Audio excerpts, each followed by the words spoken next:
Hello hello student. क्या हाल चाल बच्चों, आशा करता हूँ आप लोग अच्छे से होंगे और बेहतर होंगे और पढ़ाई कर रहे होंगे।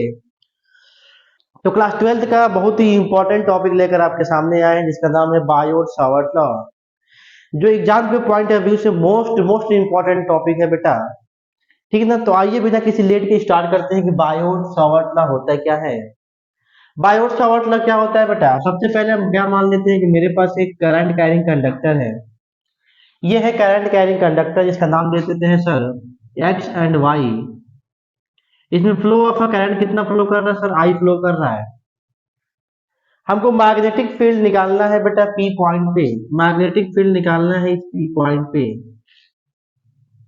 तो हमें पता है कि जब भी हम करंट कैरिंग कंडक्टर में करंट को फ्लो कराते हैं तो उसके चारों तरफ मैग्नेटिक फील्ड क्रिएट होता है। तो इस पी पॉइंट पर मैग्नेटिक फील्ड हमको निकालना है इस करंट कैरिंग कंडक्टर से। तो सबसे पहले इस करंट कैरिंग कंडक्टर से इस पी पॉइंट पर मैग्नेटिक फील्ड की डायरेक्शन पता करें। उसके लिए यूज करते हैं according to right hand thumb rule. ये बेटा ऐसे करंट ऊपर फ्लो कर रहा है, जिस पॉइंट पर निकालना रहता है उस पॉइंट तक पाम को क्या करते हैं, मूव कराते हैं। पी पॉइंट पर मतलब डाउनवर्ड डायरेक्शन, डाउनवर्ड को रिप्रेजेंट करते हैं बेटा किससे, अच्छा क्रॉस से। ओके, तो क्या करेंगे बेटा, सबसे पहले इसमें मान लेंगे कि छोटा सा यहाँ पर एलिमेंट्री पार्ट छोटा सा, अगर इसकी लेंथ मान ले बेटा पूरा कितना है, ये एल है, तो इसको मान लेंगे सर ये कितना होगा, डीएल। और ये छोटे से लेंथ से इस पी पॉइंट पर क्या निकाल लेंगे, the magnitude of a magnetic field. तो मान लीजिए सर यहाँ से इसकी डिस्टेंस कितनी है सर, यहाँ से इसकी डिस्टेंस जो है, यहाँ से इसकी डिस्टेंस कितनी है सर, वो आर है। एंगल कितना मान ले बेटा, एंगल दिया है थीटा। मीन थीटा क्या है, theta is the angle between the R and DL. DL is the length of the elementary path of the current carrying conductor. R क्या है बेटा, R is the distance of the point P from the elementary part of the current carrying conductor. अब बोलता है क्या कि according to Biot Savart law, क्या बोलता है, according to according to Biot Savart law. बेटा ये लॉ है, जो लॉ बोले हो तो लिखना ही पड़ेगा। पहला क्या बोलता है कि dB is directly proportional to the flow of a current in the conductor. Means इसका मतलब क्या सर, dB हमने क्यों लिया, हमने B क्यों नहीं लिया। सर अभी हम छोटे से एलिमेंट्री लेंथ से हम निकाल रहे हैं बेटा मैग्नेटिक फील्ड, तो लेंथ की वैल्यू छोटी है तो बेटा मैग्नेटिक फील्ड की वैल्यू छोटी मानेंगे।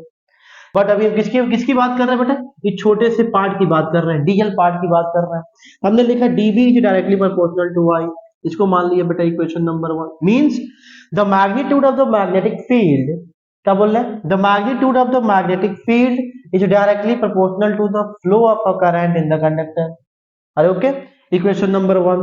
सेकंड बेटा बोलते हैं कि dB is directly proportional to the elementary length of the conductor, elementary length of the conductor. Okay, इसको मान लेते हैं equation number second. And third third point ये कहता है कि dB is directly proportional to sine theta. Equation number 3 means the magnitude of the magnetic field is directly proportional to the angle of a sine between the dl and r। theta is the angle between dl and r। Okay ना। चौथा point बोलता है कि dB is directly inversely proportional to the square of a distance between them, इन दोनों के बीच की दूरी का, P पॉइंट और कौन सा, यहां से डीएल लेंथ से। ओके ना, मतलब मेरे पास बेटा चार इक्वेशन मेरे पास बना, इक्वेशन 1, इक्वेशन 2, इक्वेशन 3, इक्वेशन 4। अब बेटा इन चारों इक्वेशन को बेटा हम ले ले एक साथ तो क्या बनने वाला है देखते हैं। जब इन चारों इक्वेशन को एक साथ लेंगे तो बेटा बनेगा dB is directly proportional to I dl sine theta upon का बेटा क्या, आर स्क्वायर। हमको पता है कि जब भी हम क्या करते हैं, प्रोपोर्शनल साइन को हटाते हैं कोई ना कोई कांस्टेंट आता है। Means dB is equal to आ गया हुआ कांस्टेंट म्यू नॉट अपॉन का 4 pi I dl sine theta upon का आर स्क्वायर।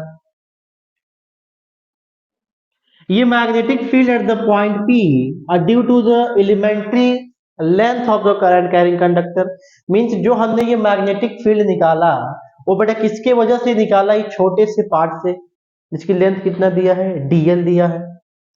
लेकिन हमको निकालना क्या है, हमको पूरे इस कंडक्टर से हमको निकालना है इस P the magnetic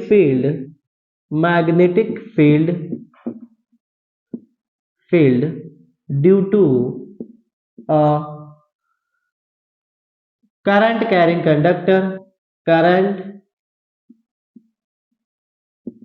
conductor X Y means लिख सकते हैं बेटा यहाँ पर B is equal to sir integration of dB। Sir ऐसा हमने क्यों लिखा सर, dB मतलब व्हाट सर, को जब भी करते हैं इंटीग्रेशन ऑफ dx तो बेटा हमेशा क्या आता था x, जब भी पढ़ करते थे इंटीग्रेशन ऑफ dy तो हमेशा क्या बन के आता था y, जब भी करते थे इंटीग्रेशन ऑफ dz तो z, ऐसे बेटा इंटीग्रेशन ऑफ dB क्या बन गया, b बन गया। अब जितना इंटीग्रेशन ऑफ dB दिया है वैल्यू पुट करते हैं तो बेटा b इज इक्वल टू यहाँ पर लिखते हैं क्या बेटा, म्यू नॉट अपॉन का 4 pi I dl sine theta upon का बेटा क्या r स्क्वायर।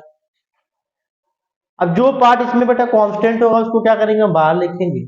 आइए थोड़ा देखते हैं इसको, क्या है कि b is equal to integration of mu naught upon 4 pi I dl sine theta upon का r स्क्वायर। ओके बच्चे, जीरो से एल तक हमने लिया सर क्योंकि पूरी लेंथ कितनी इसकी है एल है, और जीरो से कितना मान लिया हमने, एल मान लिया।